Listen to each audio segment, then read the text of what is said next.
Maybe you're starting a new semester, or maybe you're starting at a new school, and you're worried that the techniques that you used in the past won't work this time around. And this is a very normal fear to have. Every subject has its own nuances. But in this video, I'm going to show you 7 principles that you can use to master almost any subject. My name is 𝗪 𝗪. I'm a content creator, and I'm also a friendly old med student. Learning is something that we're really never taught to do. I mean, we're kind of thrown into school and forced to learn about right triangles and the recorder.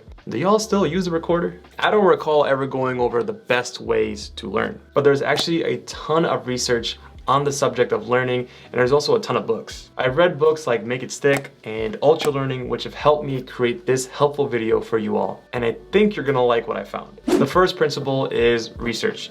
Figure out the best way to learn a subject. Use what you've learned in the past. Learn how to learn. Maybe ask the professor or an upperclassman the best way to study for a course. Instead of trying to read a textbook cover to cover, are there notes or other resources better tailored to the course? It helps to seek out who has done this course in the past and what difficulties they might have had, and you can learn from them. And all this will help guide you in creating a good plan for studying. The next principle is sharpening the knife, or sharpening the axe, as they say. This is preparing yourself to focus. Make it easy to learn. Block off time for your studies, like eating, sleeping, meditating, or breathing. A good tip is to structure your studying around your life, not structuring your life around studying. And if you're really having trouble to stay focused, then seek out ways to increase your focus. Maybe you should start putting your phone away. Maybe you should read something insightful and inspirational in the morning.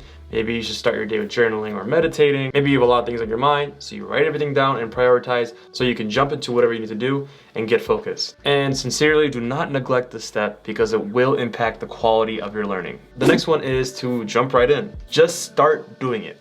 The biggest thing that students kind of run into is procrastination, right? But if you have addressed the previous principles, all that's left is to just start. It might seem really daunting to just get going, but focus on the beginning part of it, and eventually you will develop a rhythm, you will get into your flow, and you will achieve maximum focus. Don't try to avoid it, and don't fall back on the easy stuff. You actually need to do the things that help you learn, whether it's doing practice questions, practicing the guitar, reviewing yesterday's lectures, learning a language, or practicing a presentation. You gotta start doing these things to start the learning process. The fourth one is to address your gaps.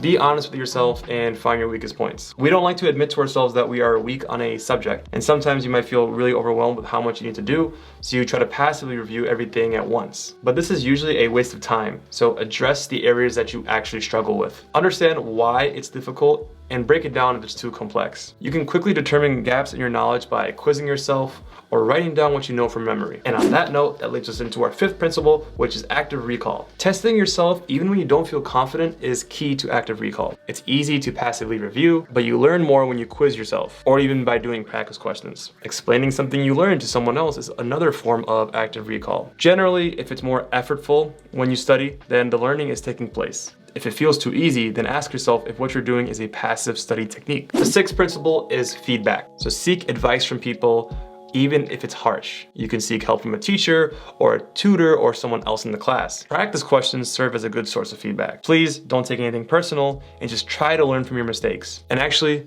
the more emotion you experience when you learn, the better you will remember. Be almost obsessed with improving your craft, and don't be afraid to ask questions. The 7th and last principle is retain. Space out your practice, interleave topics, test yourself every so often, seek to remember content forever.